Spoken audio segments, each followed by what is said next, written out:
Morning. I was listening to this Canadian hockey player, Ian White, and this is late 2020, and this guy is a pureblood. And he got an offer to play hockey in the United States, and he really wanted to go. But he couldn't, because he was a pureblood, right? He couldn't go by plane, he couldn't go by train. And then he had a good friend who offered to give him a ride to the border. And they went, and they knew about this place, this custom station at the border, who didn't check for medical records. So that's where they went, right? And then the friend said, you know, I can't drive you across the border because when I come back, I will have to go into quarantine for 2 weeks. So, and the hockey player talked to the guys at the customs station and said, can I just walk over to the US customs and see if they accept me, you know? And the guys at the Canadian customs, they said, yeah, but if they don't, you will have to come back, right? And then you will have to go into quarantine for 2 weeks. And then he called the US Customs and asked them, you know, will you accept me? I want to cross the border here. Will you accept me? And the guys at the US Customs, they said, yeah, just walk over here. Walk the highway, you know, you will be fine. And it was damn cold, and there was a blizzard, right? So this guy left his friend on the Canadian side, right, and walked the highway in the blizzard. And he was accepted into the United States.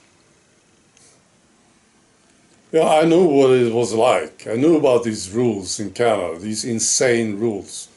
But listening to this guy, this hockey player, it gets real, doesn't it? Wow. I was also thinking about what I talked about yesterday, this town, Port Hedland, that's the town, Western Australia, where they realized that people are dying, right? And they talked about one funeral a week, and now it's one a day. That's pretty damn real, isn't it? Instead of one coffin, there's 7 coffins, right? I thought about, you know, it's late too, isn't it?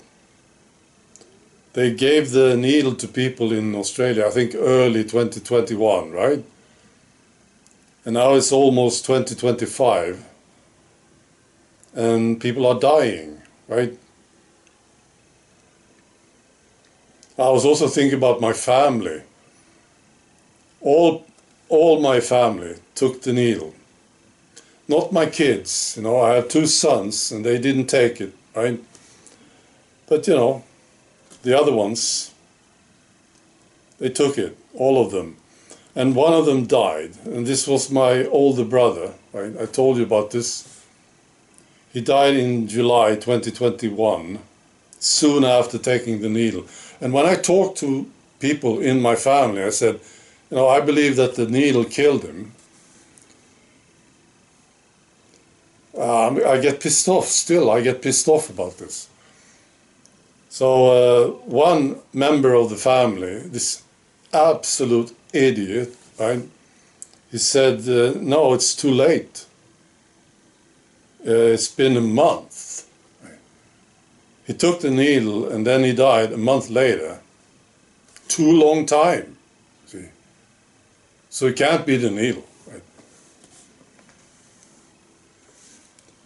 I'm so disappointed with my family. It's unbelievable.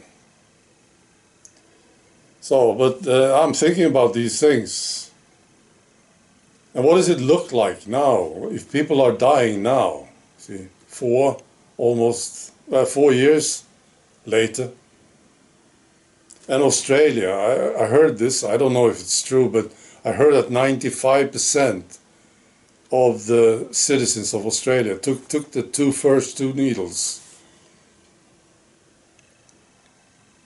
I'm not scared about this. I'm just really pissed off about it. I don't worry about it.